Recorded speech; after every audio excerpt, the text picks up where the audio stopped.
के केंद्रीय मार्गदर्शन मंडल की बैठक 11 और 12 जून को निष्काम सेवा ट्रस्ट भूपतवाला में होगी। इसमें देश के शीर्ष 300 से अधिक संत और महात्मा शामिल होंगे। ज्ञानव्यापी कुतुब मीनार और ताजमहल पर उठे विवाद के बीच होने वाली बैठक को महत्वपूर्ण माना जा रहा है। वहीं बैठक के मुद्दों में और देश में चल रहे हालातों को लेकर संतों से फीडबैक ले रहे हैं। बैठक में कई विषयों पर विचार मंथन होगा। हनुमान जन्मोत्सव पर निकाली गई शोभा यात्राओं पर, देश के कई हिस्सों में हुई पत्थरबाजी और सांप्रदायिक घटनाओं पर संतों से चर्चा की जाएगी।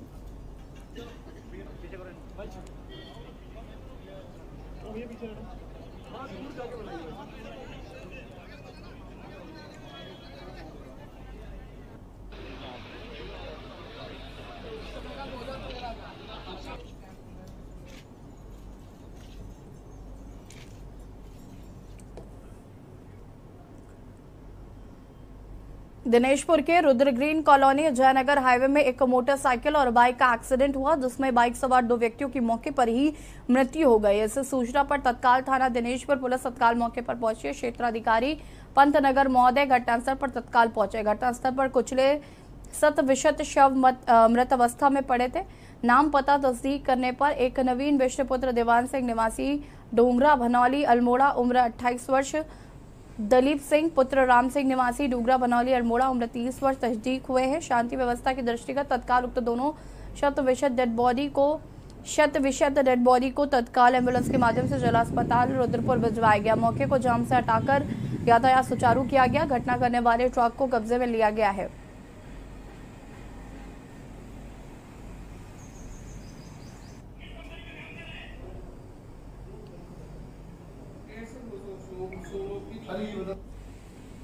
कल शाम को हमें सूचना मिली थी कि जयनगर पंप के पास में एक एक्सीडेंट हुआ है, जिसमें 2 व्यक्ति घायल हुए हैं।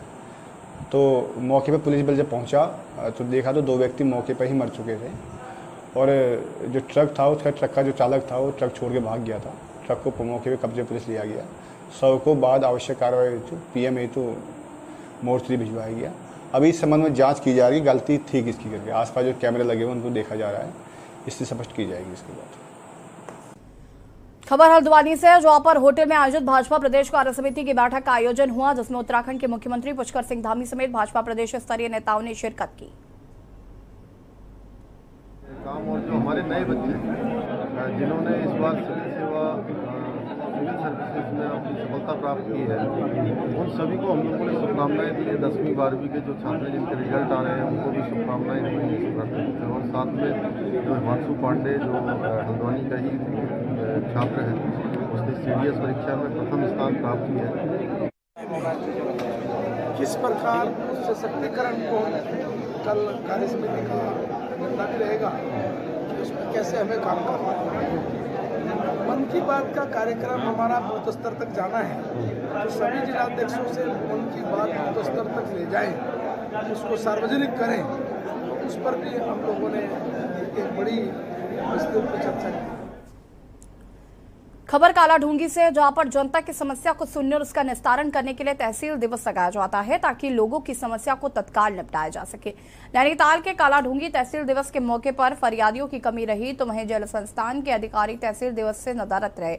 वहीं तहसीलदार कालाढूंगी प्रियंका रानी ने बताया कि तहसील दिवस में सिर्फ 3 लोग ही अपनी शिकायत लेकर आए थे, जिसमें तीनों शिकायतें पानी की किल्लत के बाबत शिकायत रही।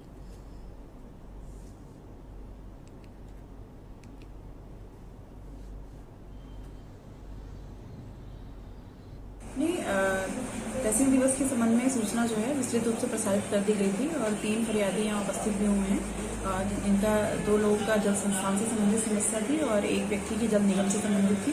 जो भी संबंधित विभाग के अधिकारी कर्मचारी उपस्थित हैं, उनको इस संबंध में आवश्यक निर्देश दे दिए गए हैं और शीघ्र से शीघ्र समस्या के समाधान के लिए उनको निर्देश दिए गए। तहसील में मंगल दिवस का कार्यक्रम है, जिसमें मैं कालाढूंगी की समस्या जो पानी की किल्लत कालाढूंगी में बनी है, उसकी समस्या के लिए मैं आज तहसील दिवस में आया हूँ।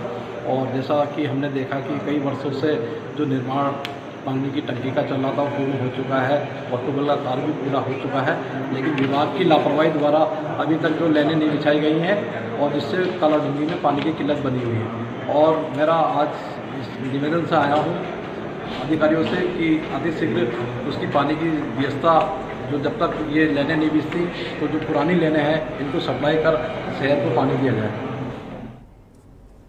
उत्तराखंड में विधानसभा सत्र की तारीखों का ऐलान हो चुका है। 14 जून से 20 जून तक विधानसभा का बजट सत्र चलेगा। पहले विधानसभा सत्र गैंडसैंड में कराने की बात कही जा रही थी, लेकिन अब बजट सत्र देहरादून में ही आयोजित किया जा रहा है। विधानसभा सत्र को लेकर शासन की ओर से सभी तैयारियां पूरी कर ली गई हैं। विधानसभा सत्र में प्रदेश सरकार बजट पेश करेगी। देखिए रिपोर्ट।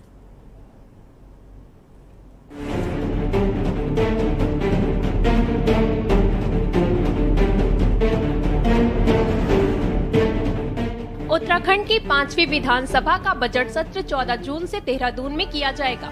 सत्र के लिए विधानसभा सचिवालय की ओर से तैयारियां तेज कर दी गई हैं। सरकार की ओर से विधानसभा के पटल पर बजट पेश किया जाएगा।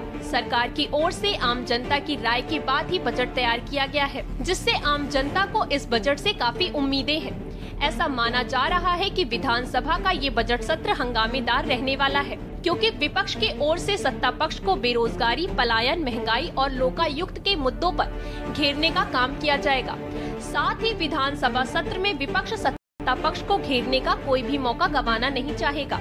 वहीं सत्र की तैयारियों को लेकर विधानसभा अध्यक्ष ऋतु खंडूरी ने कहा कि सत्र के दौरान प्रवेश पत्र जारी किए जाएंगे।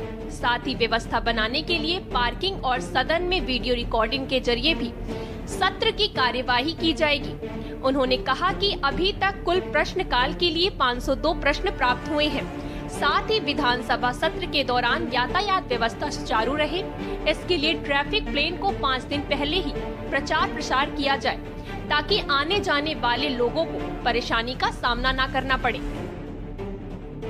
हम लोग सत्र शुरू होने से पहले एक सुरक्षा बैठक करते हैं। तो सबसे पहले आप लोग सब जानते हैं कि डामटा में बहुत ही दुखद घटना हुई है, जहां हमने 26 जो हमारे यात्री थे वो खोए हैं। तो शुरुआत हमने मौन रखकर की और उसके बाद फिर हमने अपनी बैठक शुरू की। उसमें जो भी अधिकारी वहाँ पे मौजूद थे प्रशासन के और शासन के, उनसे हमने 8-10 पॉइंट्स पर बात की है। मैं आपसे बताना चाहूँगी, सदन की सभी दीर्घाओं के लिए प्रवेश पत्र के आधार पर ही प्रवेश दिया जाएगा। देखिए, हमें अभी ये नहीं भूलना है कि कोविड खत्म हो गया है, कोविड है और हो भी रहा है, इसलिए हमें ध्यान रखना है।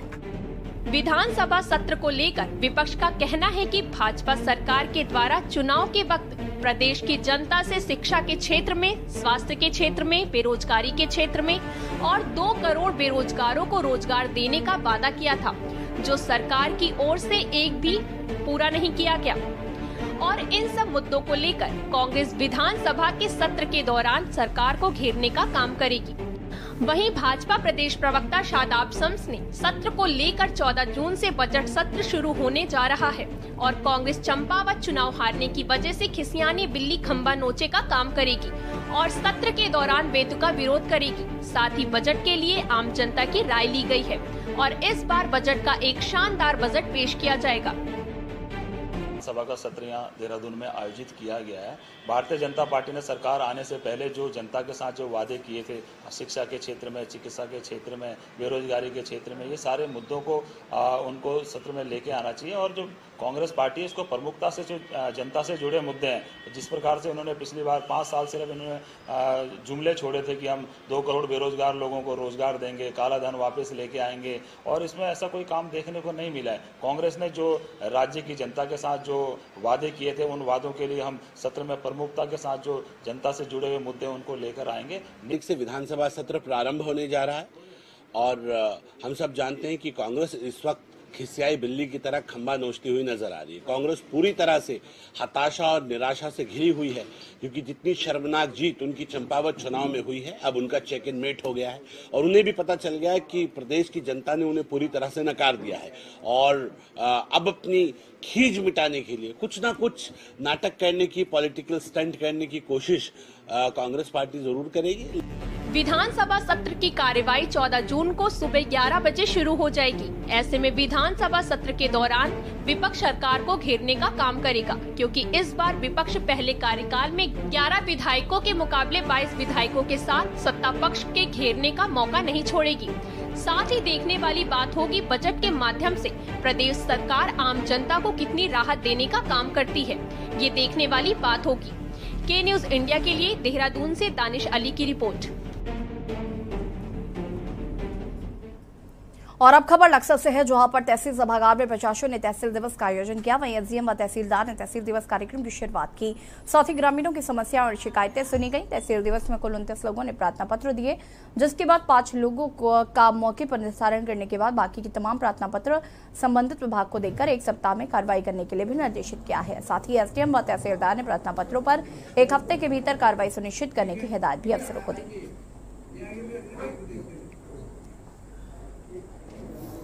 क्या मामला है?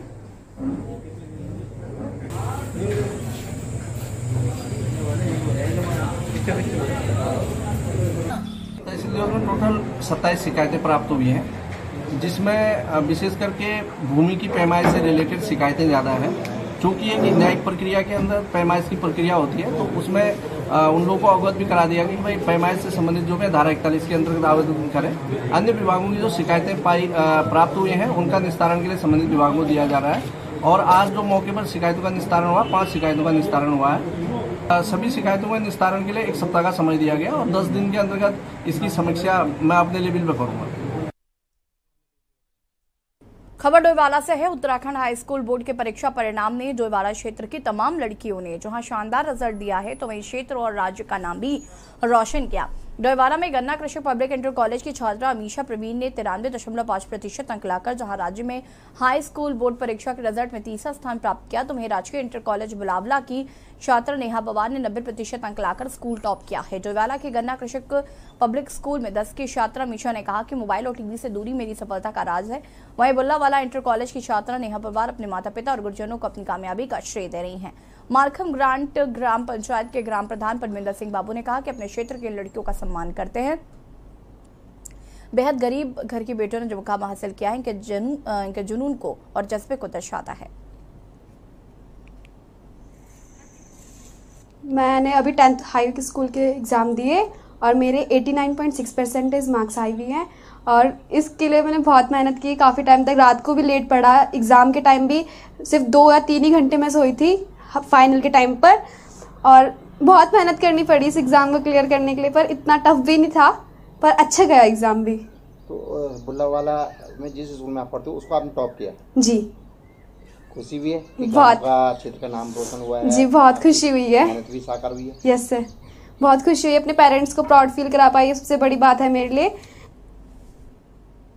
खबर काशीपुर से, जहां पर जनपद उधम सिंह नगर में तमंचे के बल पर आगेरों से लूटकर आतंक मचाने वाले गैंग का भंडाफोड़ हुआ है। पुलिस ने वारदात को अंजाम देने वाले 4 बदमाशों को गिरफ्तार किया, जिनके पास जिंदा कारतूसों के साथ कई तमंचे और दर्जनों से अधिक फोन बरामद हुए हैं।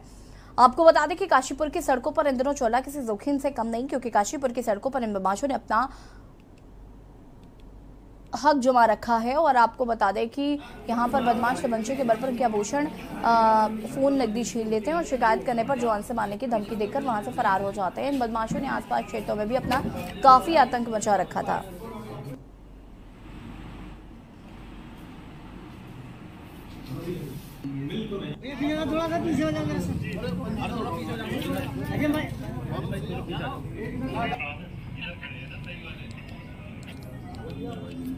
चार लड़के हैं जो काशीपुर क्षेत्र में और आईटीआई क्षेत्र में फ़ोन छीनने की घटनाओं को अंजाम देते थे। इन्होंने 14 बार, कम से कम 14 बार, क्योंकि अभी हमें 14 फ़ोन बरामद हुए हैं, तो इस घटना को अंजाम दिया था। पुलिस ने गिरफ्तार किया तो उस टाइम इनके पास में चाकू और तमंचे भी मिले हैं, जिससे, और इन्होंने बताया है हमें कि इनका ये रहता था कि किसी ने अगर विरोध किया मोबाइल छीनने का, तो ये उसको डरा के धमका के भी ना काम करते थे। खबर छतरपुर से है, जहां पर गढ़मलहरा की ओर से आ रहे बाइक सवार युवक की सिटी कोतवाली थाना क्षेत्र के अंतर्गत महोबा रोड विंध्यवासिनी तलैया पर बीती रात ट्रक की टक्कर से मौके पर मौत हो गई। मृतक का जिला अस्पताल में पोस्टमार्टम कराया गया। मृतक दिनेश सेन, पिता मगनलाल, उम्र 32 साल, निवासी ग्राम धौरा, थाना मौरानीपुर, जिला झांसी, गढ़ी मलहरा के घर के लिए जा रहे थे। तभी विंध्यवासिनी तलैया के पास ट्रक के पीछे का पहिया चढ़ गया, जिससे उनकी मौके पर ही मौत हो गई।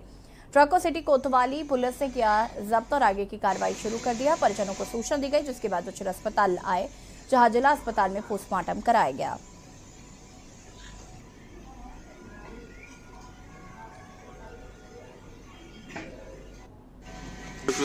प्रोग्राम था होली वगैरह का, होली वगैरह का, तो वहाँ से वापस आ रहे थे। कहाँ से? गढ़ी मलहरा के पास से। पड़वा गाँव वहाँ से। फिर कहाँ पे घटना हो गई? महुआ रोड पे कुछ तलैया के पास, बिंदवासिनी तलैया के बिंदवासिनी तलैया। क्या हुआ है वहाँ पे? वहाँ पे आ रहे तो डंपर वाले ने मार दिया। ट्रक का पहिया चढ़ गया? जी, ऊपर पहिया भी चढ़ गया। हाँ, फिर तो बस हम तो फ़ोन लगाया हमने, तो फ़ोन दूसरे आदमी ने रिसीव किया। हम पहुँचे वहाँ पे तो देखा तो बस स्पॉट पे ख़त्म हो गए थे। फिर कहाँ लेकर के आए वापस? फिर वहाँ यहाँ पे आए PM कराने के लिए, रात में ले आए थे जिला अस्पताल। PM करवाया जाएगा जी। और रुकिए छोटे से ब्रेक के लिए जो हाजिर होते हैं। आप देख रहे हैं के न्यूज, खबरों का सारथी। देखें कौन नया खिलाड़ी आया है, समझा देते हैं, प्यार से समझाएंगे। ये तो अपनी जुबान है। जुबान एक हो तो दिल भी एक होने चाहिए। विमल बोलो जुबान केसरी। आप देख रहे हैं के न्यूज, खबरों का सारथी। ब्रेक के बाद एक बार फिर से आप सभी का स्वागत है। खबर उत्तरकाशी से, जहां पर हरबटपुर विकास नगर से यमुनोत्री राष्ट्रीय राजमार्ग चौड़ीकरण जल्द होगा। चार धाम में आने वाले श्रद्धालु इस मार्ग से भी काफी आवाजाही करते हैं, जिससे कि लोगों को आवागमन करने में परेशानी होती है। लगभग प्रत्येक वर्ष इस मार्ग पर कई बड़ी घटनाएं होती रहती है और सड़क चौड़ीकरण न होने से जाम की भी समस्या होती है। स्थानीय जनप्रतिनिधियों और स्थानीय लोगों ने उठाई सड़क स्थाने की शीघ्र मांग की। परिवहन मंत्री चंदन रामदास पपुरोला विधायक दुर्गेश्वर लाल ने कहा कि जल्द केंद्रीय परिवहन मंत्री से मिलेंगे और समस्या का निस्तारण करेंगे। एक बात बताना चाहता हूँ, सबसे ज्यादा अगर बीजी रोड है तो ये तो क्योंकि यहाँ यमुनोत्री इधर जाते हैं, केदारनाथ इधर जाते हैं, हस्तिपुर इधर जाते हैं, यहाँ सबसे ज्यादा टूरिस्ट है।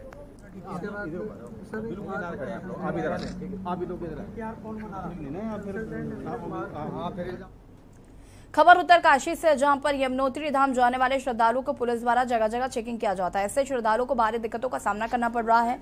वहीं श्रद्धालुओं का साफ तौर पर यह कहना है कि चेकिंग होना ठीक बात है, लेकिन जगह जगह चेकिंग से हमारा काफी समय बर्बाद हो जाता है। साथ ही जिस जगह चेकिंग होती है उस जगह पर बैठने की कोई व्यवस्था नहीं है, हमें जमीन पर ही बैठना पड़ता है। साथ ही ऊपर से भारी गर्मी भी सहनी पड़ती है। चाहे बात करें बुजुर्गों की या फिर बच्चों की, सबसे मजे की बात यह है कि यहाँ डामटा में 1 किलोमीटर की दूरी में 2 जगह चेकिंग की जाती है, जो उचित नहीं है।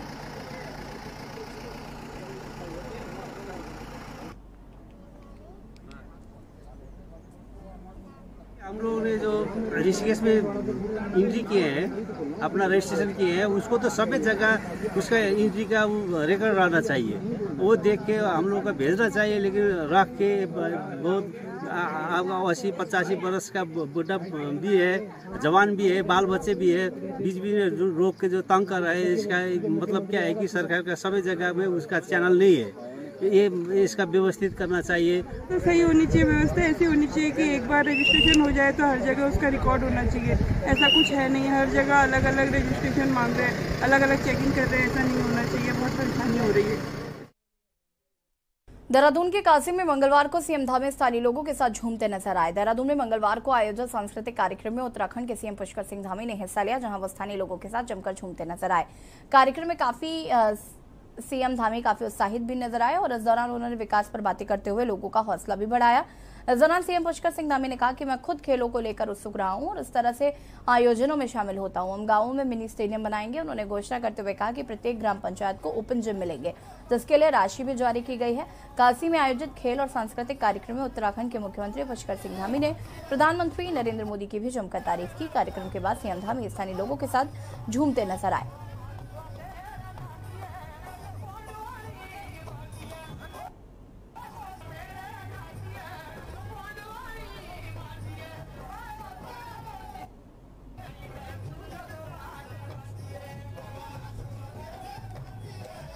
आनंद गढ़वाल मीडिया प्रभारी ने कहा कि चारधाम यात्रा की मुख्यमंत्री मॉनिटरिंग खुद करें। पर्यटन मंत्री और प्रभारी मंत्री यात्रा को लेकर गंभीर नहीं है।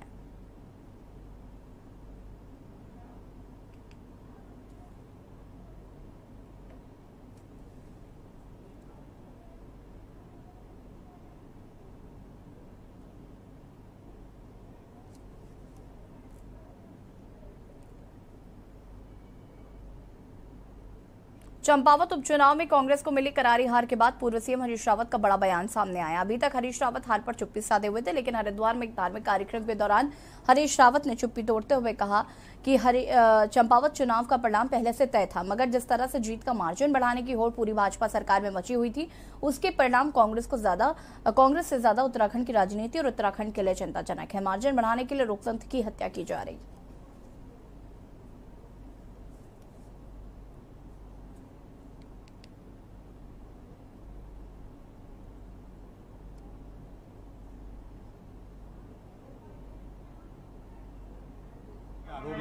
परिणाम तो पहले से ही तय था, मगर जिस तरीके से मार्जिन बढ़ाने की होड़ लगी रही पूरी सरकार में, कितना मार्जिन बढ़ा दिया जाए, वो उसके परिणाम कांग्रेस से ज़्यादा जो है राज्य की राजनीतिक और लोकतंत्र के लिए चिंताजनक है। वो पार्टी तय करेगी, पार्टी अध्यक्ष तय करेंगे, मगर हमको देखना यह है कि जो लोकतंत्र को नुकसान हुआ है, लोकतंत्र को कुचलने की, लोगों की आवाज़ को कुचलने की, प्रतिपक्ष सशक्त रहेगा तो उससे लोकतंत्र मजबूत होगा। तो वहाँ जिस प्रकार से कितना मार्जिन बढ़ा लिया जाए और उसके लिए कोई भी तरीके इस्तेमाल कर ली जाए, जो समाचार आए वो चिंता। लेकिन खबर देहरादून से, जहां चारधाम यात्रा में मौतों का सिलसिला थमने का नाम नहीं ले रहा है। चारधाम यात्रा में अब तक 144 मौतें हो चुकी हैं। वहीं चारधाम यात्रा में हुई मौतों को लेकर कांग्रेस के प्रदेश महामंत्री नवीन जोशी ने प्रदेश सरकार पर वार करते हुए कहा कि कांग्रेस लगातार कह रही है कि प्रदेश सरकार बिना तैयारियों के साथ ही चारधाम यात्रा शुरू कर रही है। भाजपा सरकार चुनाव की ओर ध्यान दे रही है और लगातार श्रद्धालुओं की मौत हो रही है, और अब तक जो भी मौतें हुई हैं उसकी जवाबदेही सिर्फ प्रदेश के मुख्यमंत्री और स्वास्थ्य मंत्री की बनती है।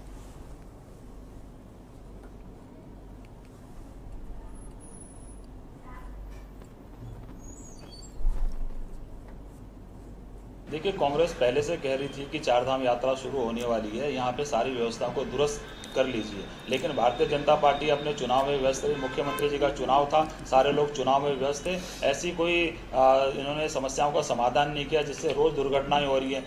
जो बसें जा रही हैं उनका कोई मेंटेनेंस नहीं हो रहा, उसकी फिटनेस देखने वाला कोई आदमी नहीं है। वहाँ पे जो बाहर के लोग आ रहे हैं, कई लोग रोज सूचना मिल रही है कि आज इतने लोग हार्ट अटैक से मर गए, इतने लोगों को इलाज न मिलने के कारण मर गए। हम तो ये कहना चाह रहे थे कि स्वास्थ्य मंत्री धन सिंह जी भी अपने विभाग में सिर्फ ट्रांसफर में व्यस्त हैं, और जो मुख्यमंत्री के चुनाव में व्यस्त है, इनको राज्य की जनता से और जो तीर्थयात्री आ रहे हैं उनसे कोई सरोकार नहीं था। और जो ये मौतें हो रही हैं उसके लिए अगर कोई जवाबदार है तो राज्य की भारतीय जनता पार्टी की सरकार है, वो तीर्थयात्रियों को समुचित व्यवस्था देने में नाकाम साबित हुई। और खबर उत्तराखंड में फिलहाल तक ही देखते रहिए के न्यूज़ इंडिया। नमस्कार।